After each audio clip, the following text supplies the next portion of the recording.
Hello guys, സന്ധ്യ നേരത്ത് ഒരു ചെറിയ വീഡിയോ ഇടാന്ന് വിചാരിച്ചു. മോൻ പുറത്തുനിന്ന് ജസ്റ്റ് പോയി വന്നിരിക്കുമായിരുന്നു. അപ്പോൾ ചെറുത് അവനെ കാത്തു നിൽക്കുമായിരുന്നു. അങ്ങനെ നമുക്ക് ജസ്റ്റ് അങ്ങോട്ട് തുടങ്ങിയാലോ. അപ്പോൾ വീണ്ടും ഹായ്.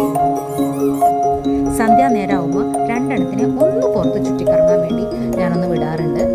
എൻ്റെ മൂത്തമ്മ കണ്ടില്ലേ, കമ്പക്കേറി സാധനം, ഒന്നും പറയണ്ട. പിന്നെ വെക്കേഷനല്ലേ, ഒന്നും പറയണ്ട, കുട്ടികളാ. ഇവിടെ കഴിഞ്ഞ ദിവസമാണ് ശ്രദ്ധിച്ചത്, ഇവിടെ കദളിപ്പഴം ഉണ്ടായിട്ടുണ്ട്. കദളിപ്പഴം എന്ന് പറയും, പിന്നെ കപ്പപ്പഴം എന്ന് പറയും. ഇത് ഭയങ്കര ഔഷധ ഗുണമുള്ള പഴമാണ്. ഇത് കുറേ ബുദ്ധിമുട്ടി തന്നെയാണ് ഉണ്ടായിരിക്കുന്നത്. 3-4 പ്രാവശ്യം വെച്ചിട്ടൊന്നും പിടിച്ചില്ല. ഇത് ഞങ്ങളുടെ രണ്ടാമത്തെ കൊലയാണ് ഉണ്ടാവുന്നത്.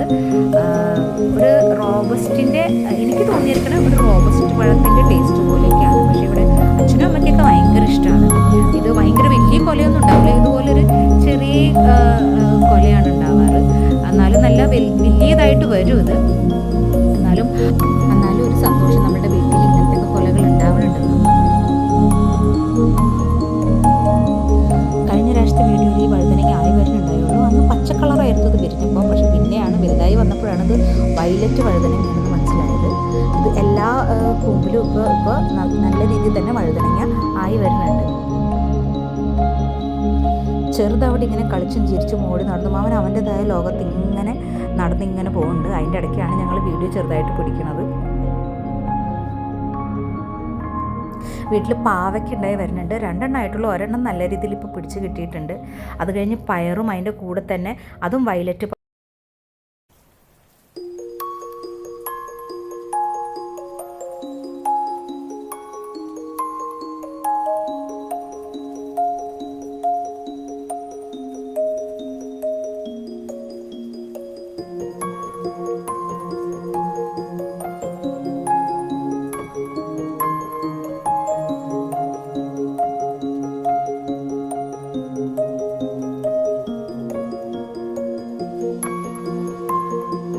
പയറാണ്. ആയിയൊക്കെ നല്ല രീതിയിൽ വരുന്നുണ്ട്. പച്ചവഴുതനങ്ങയുണ്ട്, അത് ബാക്കിലാണ്. ഞങ്ങളുടെ കോഴികൾ നോക്കി നിൽക്കുകയാണ് ഞങ്ങൾ വീഡിയോ പിടിക്കുന്നത് കണ്ടിട്ട്.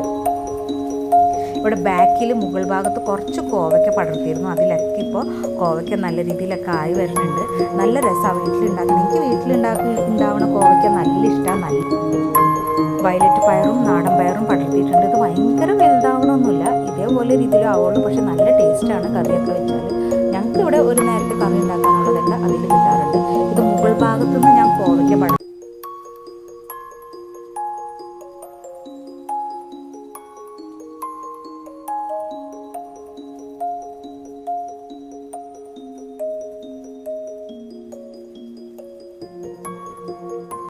പിന്നെ ഇവിടെ കടച്ചക്കയുണ്ട്. കടച്ചക്കയുടെ വലിയ ഒരു മരമാണ്. അതിൽ നിറച്ചും എന്ന് പറഞ്ഞോളം കടച്ചക്ക ഉണ്ടാവും. നല്ലപോലെ വെള്ളം ഒഴിക്കാറുണ്ട്, എന്നാലും കുറേ പൊഴിഞ്ഞു പോകും. പിന്നെ മഴയും കൂടെ വന്നു കഴിഞ്ഞാൽ തീർന്ന്. എനിക്ക് ഭയങ്കര ഇഷ്ടമാണ് കടച്ചക്ക. പക്ഷെ പൊട്ടിക്കാൻ ഭയങ്കര പാടാണ്. എന്നാലും ഞങ്ങൾ കഷ്ടിച്ച് കുറേയൊക്കെ വീണും കിട്ടും. ടെറസിൽ തുണി എടുക്കാൻ വരുന്ന സമയത്ത് ചെറുതും വരും ഞങ്ങളുടെ കൂടെ. അവൻ അങ്ങനെ ഇങ്ങനെയൊക്കെ ഓടിയൊക്കെ നടക്കാൻ ഭയങ്കര ഇഷ്ടമാണ്.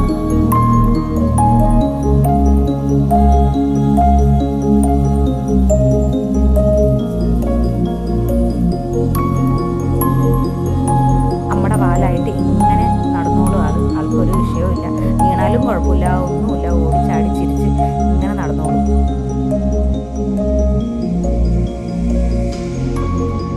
ഇവിടെ വന്നു കഴിഞ്ഞാൽ കോഴികളുടെ അടുത്ത് ചെന്ന് ഒരു സലാം കൊടുക്കൽ അത് അവൻ്റെ ഒരു നിർബന്ധമുള്ള കാര്യമാണ്. ഞങ്ങൾ ഭക്ഷണമൊക്കെ കൊടുക്കണം കണ്ടിട്ട് അവനും മണ്ണൊക്കെ എടുത്ത് ഓരോന്നൊക്കെ ഇങ്ങനെ വലിച്ചെറിഞ്ഞ് കുറേ നേരം അവിടെയൊക്കെ നിന്ന് കളിച്ചൊക്കെ ഓടിച്ചാടി കളിച്ചൊക്കെ നിന്ന് പോയിക്കോളും.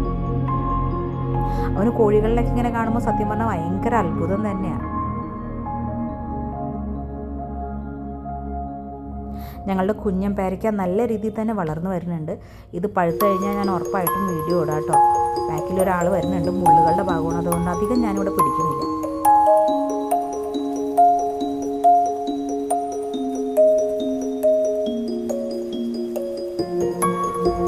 ഞങ്ങളുടെ ചക്കകളൊക്കെ വലുതായി തുടങ്ങിയിട്ടുണ്ട്. കുറേ ഇടിയൻ ചക്കയൊക്കെ അമ്മ ഉണ്ടാക്കിയിരുന്നു. ചക്കനെയൊക്കെ കാണുമ്പോൾ ഭയങ്കര ഇഷ്ടമാണ്. അവന് പഴുത്ത ചക്ക ഒരെണ്ണം ആയി കിട്ടിയിട്ടുള്ളൂ, അതുകൊണ്ട് ഭയങ്കര ഇഷ്ടമാണ്. ഇത് വരുമ്പോഴേക്കും എപ്പോഴും തൊട്ടൊക്കെ നോക്കലാണ്. അപ്പോൾ ഇന്നത്തെ വൈകുന്നേരത്തെ വീഡിയോയിൽ ഇത്രയേ ഉള്ളൂ. എല്ലാവർക്കും കണ്ട് ഇഷ്ടമായാൽ ലൈക്ക് അടിക്കുക, സബ്സ്ക്രൈബ് ചെയ്യുക. Thank you.